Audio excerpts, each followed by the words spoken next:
இரண்டுக்கும் இணைத்து என்னை மாவட்ட செயலாளராக நியமித்துள்ளார். நான் கடந்த 23 ஆண்டுகளாக பாட்டாளி மக்கள் கட்சியில் அனைத்து நிலை பொறுப்புகளிலும் வசித்து வருகிறேன். வட்ட தலைவர், வட்ட செயலாளர், பகுதி தலைவர், பகுதி செயலாளராக 13 ஆண்டு காலம், அதன் பிறகு மாநில துணைத் தலைவராக 3 ஆண்டு காலம், அதன் பிறகு மாவட்ட தலைவர். இப்பொழுது நான் இருந்த மாவட்ட தலைவர். இந்த பொறுப்பு எல்லாமே தமிழின போராளி மருத்துவர் ஐயா போட்டது தான். ஆனா எனக்கு இன்னைக்கு வரைக்கும் எந்த பொறுப்பும் என்னை யாரும் கூப்பிடுறதில்லை, எதுவும் பண்றதில்லை. அதிருப்தியில் இருக்கிறதுனால நான் நாடாருன்றதுனால ஒதுக்குறீங்களான்னு சொல்லி ஒரு 4 நாளைக்கு முன்னாடி ஒரு பதிவு ஒன்று போட்டேன். அந்த பதிவை யாரோ தமிழின போராளி மருத்துவர் ஐயா கிட்ட காட்டின உடனே அவர் என்ன சொல்றாங்க, அந்த தம்பியை உடனே வர சொல்லுங்கன்னு சொல்றாங்க. அவர் தைலாபுரம் தோட்டத்தில் அழைத்து எனக்கு இட்ட பொறுப்பு தான் இந்த பதவி. வடசென்னை மேற்கு மாவட்டம், தொகுதி துறைமுகம் சட்டமன்ற தொகுதி, பெரம்பூர் சட்டமன்ற தொகுதி.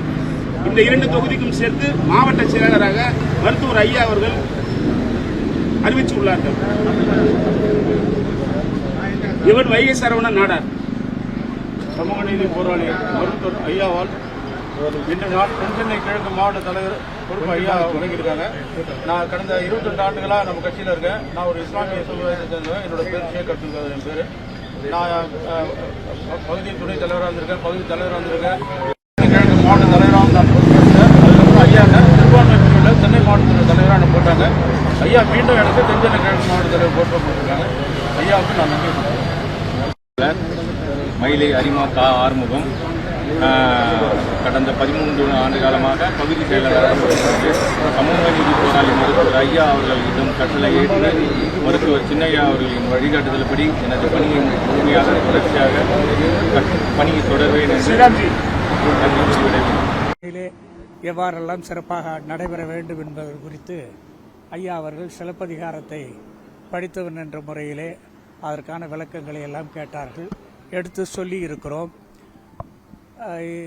புதன்கிழமை மாவட்ட செயலாளர்கள், மாவட்ட தலைவர்கள் எல்லாரையும் வன்னியர் சங்கம், பாட்டாளி மக்கள் கட்சி எல்லோரையும் அழைத்து அவர்களிடம் இந்த விழா எவ்வாறெல்லாம் சிறப்பாக நடைபெற வேண்டும் என்பது குறித்து பேசலாம் என்று அழைத்திருக்கிறார்கள்.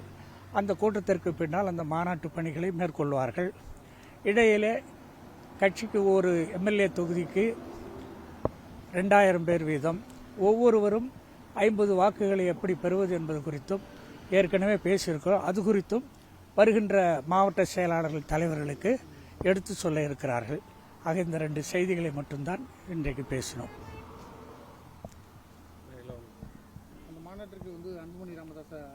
எல்லாருமே அவன் கலந்துக்கணும்.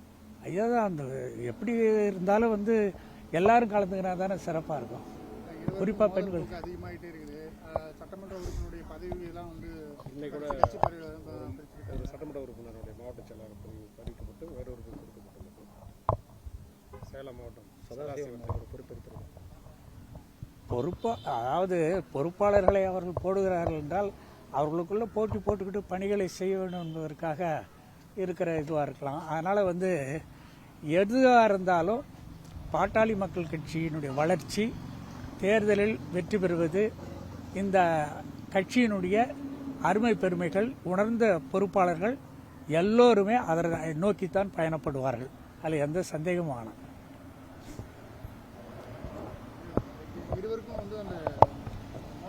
இல்லை, அது தொடர்ந்து இல்லை. ஐயாவே என்ன சொல்றாரு, எல்லாம் நடப்பவையெல்லாம் நன்மைக்கு, கூடிய விரைவில் நல்ல தீர்வு வரும்.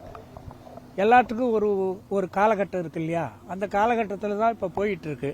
இருந்தாலும் கட்சி பணிகள் விட்டுறக்கூடாதுன்றதுனால தான் இன்றைக்கு ஐயா அவர்கள் இந்த மாநாட்டு பற்றி பேசினார்கள்.